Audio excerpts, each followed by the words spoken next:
Hello everyone, my name is Aysia Rivers, and today I will be speaking to you about infantile chiropractic care.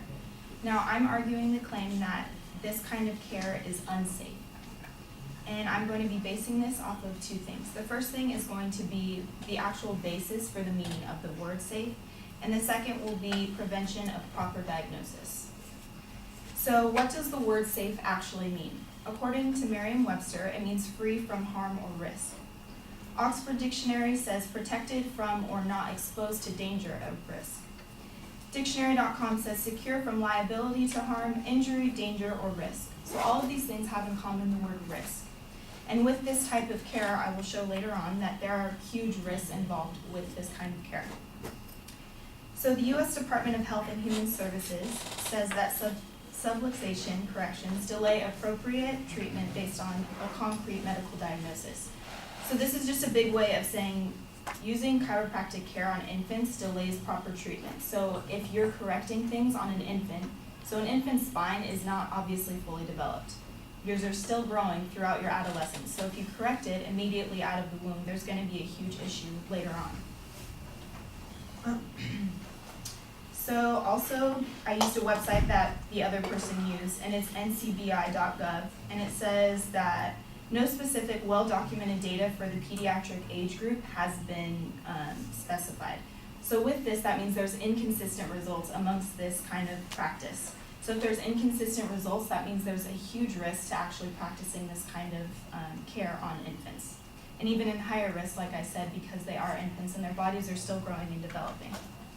They also state that in children with mild or moderate asthma, the addition of chiropractic spinal manipulation to use medical care provided no benefit. And that's one of the main reasons they do this, is if the child is colicky or is having trouble sleeping and is crying all the time, they'll use this to help them.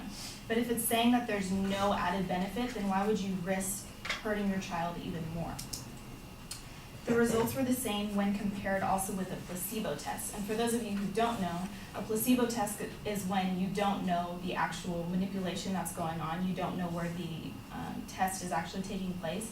So with both of those tests, the fact that they had the same results of inconsistency shows that there's no genuine need for this kind of care to be taking place.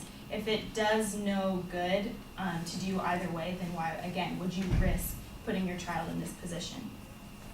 Childmag.com says, Kelly Sundstrom says, it does not allow for the body to heal itself. So another reason, along with the colicky behavior of the child, they are worried about certain alignments of the spine. But as I mentioned before, time will allow for the fix of the spine to have its own growth and healing. So post-delivery issues, as they're called, typically realign with time. So if you're going in making these adjustments before the spine has even had a chance to grow and develop, then you're causing issues later on for the child. Another issue with this is the fact that with chiropractic care, you have to continually go back. You're not teaching the child how to stretch or maybe do physical therapy in the future and to get rid of these kind of pains or whatever may be going on by themselves. You're having to constantly go into a chiropractic physician and go in and pay all of this money for getting your spine realigned and then leaving again. But if you have to keep going back, is there any real work actually being done? And you're continuing to risk all of this. Parenting.com says this negatively, again, affects the growth of the body. It damages vertebral cartilage and prevents spinal growth plates from developing properly. So you, again, are actually probably doing more harm than good to the child by not allowing the spine to grow as it needs to. And that is all I have.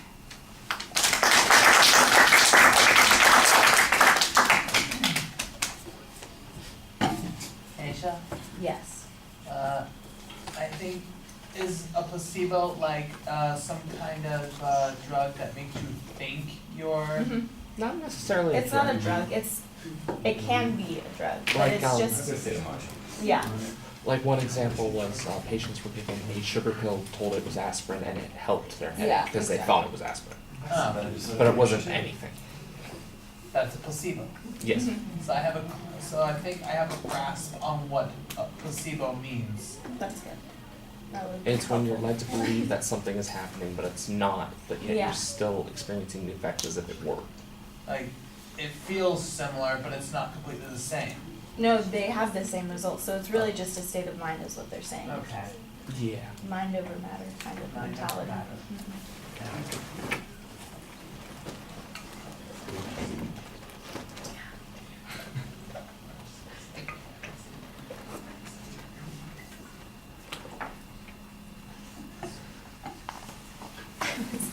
Lost my spot. Yeah, you can keep that. Oh, yeah, you got that.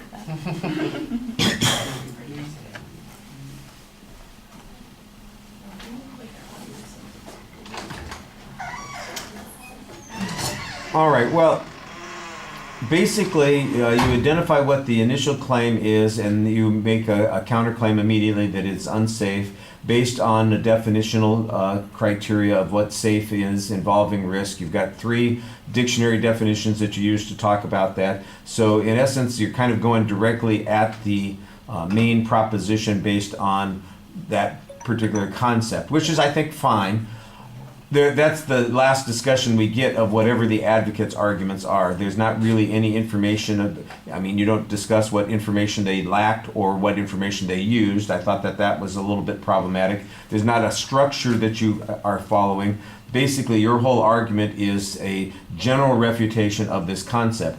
I do think that there are a couple of ways that you try to organize this, but I think organization is the thing that is most problematic here. The research is not the problem. You have excellent information that you've found that supports the position that you're taking, that there's a potential harm from delaying treatment, which I think needs to be explained a little bit more. We had the discussion about the placebo effect. Is it because they think that they've covered the problem that they ignore other issues? Is that the consequence that's going on? Or is it that this chiropractic thing is really farcical? It doesn't really have anything to do with what's going on?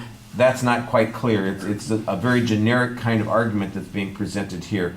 The information that says that there's no data that specifically identifies this, that I think does try to respond to something that the advocate said, but we don't really get a citation or a reference to what the advocate's information was. You basically are just, again, kind of presenting a counterclaim without reminding us of what the advocate's information was. So I don't have any way to, in listening to your argument, to make a comparison. Now, if this was happening on the same day, I'd be able to do that.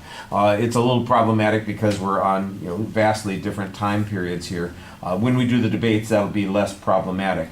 Like I said, I thought that you found good information that suggests why there are potential dangers also. There's one piece of evidence that suggests that there's a risk of damage. That's toward the end of the speech, and I think that's the one that shows most directly that there is, a consequence of doing this that is negative, which means that there isn't no risk, that there is a risk. That's the way we should say it. It's not that there isn't no risk. It's that there is risk. Yes. That's the claim. Yes. All right. I do think that you do a very nice job speaking to the audience and engaging us while you're presenting this. That I thought was excellent. So it's mostly organizational stuff that's problematic. Content of your argument is good, and a little bit more engagement on what their arguments were and what their proof was, so that we can contrast those positions. Because if we just get your argument, well, how does yours compare to theirs? I think we need a little bit more of that assessment. All right, thank you.